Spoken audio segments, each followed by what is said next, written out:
અમેરિકામાં રહેતા ભારતીયો અને ખાસ કરીને ગુજરાતી પરિવારો માટે આ સમયે એક અત્યંત ચિંતાજનક સમાચાર સામે આવ્યા છે, કારણ કે કૈલાશ માનસરોવર યાત્રા માટે નેપાળ અને તિબેટની સરહદ તરફ ગયેલા અનેક યાત્રાળુઓ અચાનક આવેલા ભયાનક પૂર અને કાદવના પ્રવાહ વચ્ચે ફસાઈ ગયા હોવાના અહેવાલો સામે આવ્યા છે. અને સૌથી મોટી ચિંતા એ છે કે આ લોકોમાંથી કેટલાકનો પોતાના પરિવાર સાથેનો સંપર્ક પણ તૂટી ગયો છે. કલ્પના કરો કે અમેરિકા જેવા હજારો કિલોમીટર દૂર દેશમાં બેઠેલા માતા પિતા, પત્ની, પતિ, ભાઈ કે સંતાનો પોતાના પરિવારના સભ્યને ફોન કરે અને સામે કોઈ જવાબ જ ન મળે, મોબાઈલ બંધ આવે અને થોડા સમય પછી ખબર પડે કે જે વિસ્તારમાં તેઓ ગયા છે ત્યાં રસ્તાઓ, પુલો અને સંચાર વ્યવસ્થા જ પૂરના પાણીમાં તણાઈ ગઈ છે. આ પરિસ્થિતિએ અમેરિકામાં રહેતા ભારતીય અને ગુજરાતી પરિવારોની ચિંતા વધારી છે. ખાસ કરીને કૈલાશ માનસરોવર યાત્રા પર ગયેલા ભારતીય મૂળના લોકોના પરિવારજનો માટે આ સમાચાર અત્યંત મહત્વના છે. અહેવાલો અનુસાર નેપાળના રસુવા જિલ્લામાં નેપાળ તિબેટ સરહદ નજીક ભોટેકોશી અને ત્રિશુલી નદીના વિસ્તારોમાં અચાનક ભારે પૂર આવ્યું હતું. તિબેટ તરફ ભારે વરસાદ અને હિમનદી સંબંધિત ઘટનાના કારણે નદીમાં પાણીનો પ્રવાહ અચાનક ખૂબ જ વધી ગયો અને ફ્લેશ ફ્લડ જેવી સ્થિતિ સર્જાઈ. પાણી સાથે ભારે કાદવ, પથ્થરો અને કાટમાળનો પ્રવાહ પણ નીચેની તરફ આવ્યો, જેના કારણે સરહદી વિસ્તારની સ્થિતિ થોડી જ વારમાં ગંભીર બની ગઈ. સૌથી મહત્વની વાત એ છે કે આ હોનારત એવા સમયે બની જ્યારે મોટી સંખ્યામાં યાત્રાળુઓ રસુવાગઢી ગિયરોંગ બોર્ડર મારફતે તિબેટ તરફ કૈલાશ માનસરોવર યાત્રા માટે આગળ વધી રહ્યા હતા. એટલે સ્વાભાવિક રીતે જ સવાલ ઊભો થયો કે આ યાત્રાળુઓમાંથી કેટલા લોકો સુરક્ષિત છે અને કેટલા લોકોનો હજુ સંપર્ક થયો નથી. પ્રાથમિક અહેવાલોમાં ભારતીયો, એનઆરઆઈ, અમેરિકન, બ્રિટિશ, ઓસ્ટ્રેલિયન અને નેપાળી નાગરિકો સહિત મોટી સંખ્યામાં પ્રવાસીઓ સંપર્ક વિહોણા થયાની માહિતી સામે આવી છે. કેટલીક યાદીઓમાં 380થી વધુ લોકો સંપર્ક બહાર હોવાનો દાવો કરવામાં આવ્યો છે, જેમાં 105થી વધુ ભારતીયો હોવાની માહિતી પણ આપવામાં આવી છે.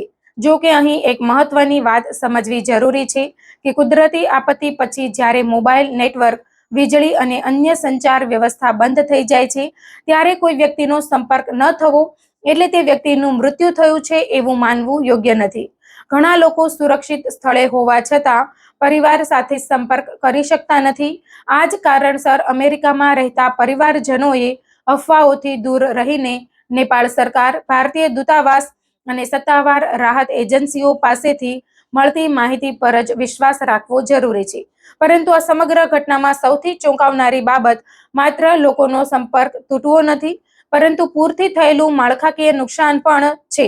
અહેવાલો અનુસાર રસુવાગઢી સરહદી વિસ્તાર તરફ જતા અનેક રસ્તાઓ અને પુલોને ભારે નુકસાન થયું છે. કેટલાક મહત્વના પુલો પાણીના પ્રવાહમાં તણાઈ ગયા છે અને આશરે અનેક કિલોમીટર સુધીના રસ્તાઓ પણ ધોવાઈ ગયા હોવાનું જણાવાયું છે. એટલે જમીન માર્ગે બચાવ ટીમો માટે પણ ઘટના સ્થળ સુધી પહોંચવું સરળ રહ્યું નથી. જ્યાં સામાન્ય સ્થિતિમાં વાહનો થોડા કલાકોમાં પહોંચી શકે, ત્યાં રસ્તાઓ અને પુલ તૂટી જવાથી રાહત અને બચાવ કામગીરી મુશ્કેલ બની ગઈ છે. આ સાથે સરહદી પોલીસ ચોકીઓ, સુરક્ષા દળોની સુવિધાઓ અને કેટલાક હાઇડ્રો પાવર પ્રોજેક્ટ્સને પણ નુકસાન પહોંચ્યું હોવાના અહેવાલો છે. ખાસ કરીને 20 મેગાવોટના લંગટાંગ ખોલા હાઇડ્રો પાવર પ્રોજેક્ટ સહિત અનેક પ્રોજેક્ટ્સ અસરગ્રસ્ત થયા હોવાની માહિતી સામે આવી છે. એટલે આ માત્ર પ્રવાસીઓ માટેની મુશ્કેલી નથી, પરંતુ સમગ્ર સરહદી વિસ્તારમાં ઇન્ફ્રાસ્ટ્રક્ચર માટે પણ મોટી કુદરતી આફત બની છે. હવે વાત કરીએ મૃત્યુઆંકની. નેપાળ અને તિબેટ તરફ મળીને મોટી સંખ્યામાં લોકોના મોત થયાના અહેવાલો સામે આવ્યા છે અને કેટલાક મૃતદેહો નદીના પ્રવાહ સાથે ખૂબ દૂર સુધી તણાઈ ગયા હોવાની પણ માહિતી છે. પરંતુ આવા પ્રારંભિક આંકડાઓમાં સતત ફેરફાર થવાની શક્યતા રહે છે, કારણ કે બચાવ કામગીરી હજુ ચાલુ હોય ત્યારે ગુમ થયેલા, બચાવાયેલા અને મૃત લોકોના આંકડા વારંવાર અપડેટ થાય છે. અમેરિકામાં રહેતા ભારતીય પરિવારો માટે આ ખાસ સમજવું જરૂરી છે કે સોશિયલ મીડિયા પર ફરતા દરેક આંકડાને સત્તાવાર સત્ય માનીને ગભરાઈ જવું નહીં. હવે સૌથી મહત્વનો સવાલ છે કે ફસાયેલા લોકોને બચાવવા માટે શું કરવામાં આવી રહ્યું છે. Nepal army, armed police force અને સ્થાનિક પોલીસ દ્વારા સંયુક્ત રીતે સર્ચ અને રેસ્ક્યુ ઓપરેશન ચલાવવામાં આવી રહ્યું છે. દુર્ગમ પહાડી વિસ્તારોમાં પહોંચવા માટે હેલિકોપ્ટરનો ઉપયોગ કરવામાં આવી રહ્યો છે, જ્યારે ડ્રોન અને અન્ય સાધનોની મદદથી એવા વિસ્તારો શોધવામાં આવી રહ્યા છે જ્યાં લોકો ફસાયેલા હોવાની શક્યતા છે. કેટલાક અહેવાલો અનુસાર 250થી વધુ લોકોને સુરક્ષિત રીતે એરલિફ્ટ કરવામાં આવ્યા છે. ઈજાગ્રસ્ત લોકોને કાઠમંડુ સહિતના વિસ્તારોમાં સારવાર માટે પહોંચાડવાની વ્યવસ્થા પણ કરવામાં આવી રહી છે. હવે અમેરિકામાં રહેતા ભારતીયો માટે સૌથી અગત્યની માહિતી આવે છે. જો તમારો કોઈ પરિવારજન, મિત્ર અથવા ઓળખીતો વ્યક્તિ કૈલાશ માનસરોવર યાત્રા માટે આ વિસ્તારમાં ગયો હોય અને તેનો સંપર્ક ન થઈ રહ્યો હોય તો ગભરાઈને કોઈ અજાણ્યા વ્યક્તિને પૈસા મોકલવા અથવા સોશિયલ મીડિયા પર મળતી અપ્રમાણિત માહિતી પર વિશ્વાસ કરવા કરતાં ભારતીય દૂતાવાસ અને સત્તાવાર હેલ્પલાઇનનો સંપર્ક કરવો વધુ સુરક્ષિત રસ્તો છે. કાઠમંડુ સ્થિત ભારતીય દૂતાવાસ દ્વારા અસરગ્રસ્ત ભારતીયો અને તેમના પરિવારજનો માટે ઇમરજન્સી સંપર્ક વ્યવસ્થા શરૂ કરવામાં આવી હોવાની માહિતી આપવામાં આવી છે.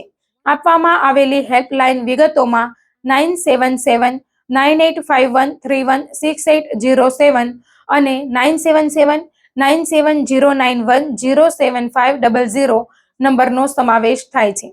જો તમારા પરિવારના કોઈ સભ્ય સાથે સંપર્ક તૂટી ગયો હોય તો તેમનું પૂરું નામ, પાસપોર્ટની માહિતી, યાત્રા જૂથ અથવા ટ્રાવેલ ઓપરેટરનું નામ, છેલ્લે ક્યારે સંપર્ક થયો હતો અને તેઓ કયા વિસ્તારમાં હતા જેવી વિગતો તૈયાર રાખવી ઉપયોગી બની શકે છે.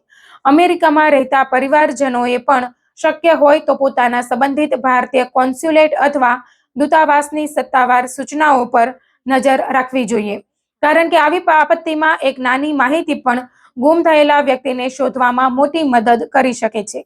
બીજી તરફ ભારત સરકાર અને ભારતીય દૂતાવાસ તરફથી નેપાળને રાહત અને મેડિકલ સપોર્ટ પહોંચાડવામાં આવી રહ્યો હોવાની માહિતી પણ સામે આવી છે. આથી બચાવ કામગીરીમાં આંતરરાષ્ટ્રીય સહકાર પણ મહત્વનો બની રહ્યો છે. પરંતુ અહીં સવાલ માત્ર આજની બચાવ કામગીરીનો નથી. હિમાલયના વિસ્તારોમાં હવામાન ઝડપથી બદલાઈ શકે છે અને ભારે વરસાદ, હિમનદી તૂટવાની ઘટના, ભૂસ્ખલન અને અચાનક પૂર જેવી કુદરતી આપત્તિઓ ખૂબ જ ઓછા પ્રમાણમાં સ્થિતિ બદલી શકે છે. એટલે કૈલાશ માનસરોવર અથવા નેપાળ તિબેટ સરહદ તરફ ભવિષ્યમાં યાત્રા કરવાની તૈયારી કરતા અમેરિકામાં રહેતા ભારતીયો અને ગુજરાતી પરિવારો માટે આ ઘટના એક મોટો સંદેશ પણ આપે છે. યાત્રા પહેલા હવામાનની સ્થિતિ, સરહદી માર્ગોની સ્થિતિ, ટ્રાવેલ એડવાઇઝરી, સ્થાનિક પ્રશાસનની સૂચનાઓ અને પોતાની ટ્રાવેલ એજન્સીની વિશ્વસનીયતા તપાસવી ખૂબ જરૂરી છે. ખાસ કરીને વૃદ્ધ માતા-પિતા અથવા પરિવારના સભ્યો આવી યાત્રા પર જતા હોય તો તેમના પાસેથી સતત સંપર્કમાં રહેવા માટે વૈકલ્પિક વ્યવસ્થા રાખવી જોઈએ, કારણ કે પહાડી વિસ્તારોમાં સામાન્ય મોબાઈલ નેટવર્ક હંમેશા કામ કરે એવું જરૂરી નથી. અમેરિકામાં બેઠેલા પરિવારજનો માટે પણ આ ઘટના એ યાદ અપાવે છે કે વિદેશમાં ગયેલા પોતાના પરિવારના સભ્યોની યાત્રા માત્ર ટિકિટ અને હોટલ સુધી મર્યાદિત નથી, પરંતુ ઇમરજન્સી સંપર્ક, ઇન્સ્યોરન્સ, પાસપોર્ટની નકલ, ટ્રાવેલ ગ્રુપની માહિતી અને સ્થાનિક સંપર્ક નંબર પણ એટલા જ મહત્વના છે. હાલ સૌથી મોટી પ્રાથમિકતા ગુમ થયેલા અથવા સંપર્ક વિહોણા લોકોને શોધવાની, ફસાયેલા લોકોને સુરક્ષિત બહાર કાઢવાની અને ઈજાગ્રસ્તોને સારવાર આપવાની છે. બીજી તરફ મૃત્યુઆંક અને ગુમ થયેલા લોકોના આંકડા અંગે અંતિમ અને સત્તાવાર માહિતીની રાહ જોવી જરૂરી છે. અમેરિકામાં રહેતા ભારતીય અને ગુજરાતી પરિવારજનોને ખાસ અપીલ છે કે જો તમારા કોઈ સગા આ યાત્રા પર ગયા હોય તો માત્ર સોશિયલ મીડિયા પોસ્ટ જોઈને ગભરાશો નહીં, પરંતુ સત્તાવાર હેલ્પલાઇન અને ભારતીય દૂતાવાસની માહિતીનો ઉપયોગ કરો. આ કુદરતી આપત્તિએ એક વાત ફરી સાબિત કરી છે કે હિમાલય જેવા અતિ સંવેદનશીલ વિસ્તારમાં કુદરત સામે માણસની તૈયારી કેટલી મહત્વની છે. હાલ બચાવ કામગીરી ચાલુ છે અને અનેક પરિવારો પોતાના સ્વજનોની સુરક્ષિત વાપસીની રાહ જોઈ રહ્યા છે. તેથી સૌથી મહત્વની આશા એ છે કે સંપર્ક વિહોણા થયેલા વધુમાં વધુ લોકો સુરક્ષિત મળી આવે અને રાહત ટીમો દરેક અસરગ્રસ્ત વિસ્તાર સુધી પહોંચી શકે. જો તમારા પરિવારનો કોઈ સભ્ય આ વિસ્તારમાં ગયો હોય તો સત્તાવાર માહિતી મળ્યા વિના કોઈ નિષ્કર્ષ પર ન આવશો અને અફવાઓ આગળ ન મોકલશો, કારણ કે આવી ગંભીર પરિસ્થિતિમાં ખોટી માહિતી પરિવારની ચિંતા વધુ વધારી શકે છે.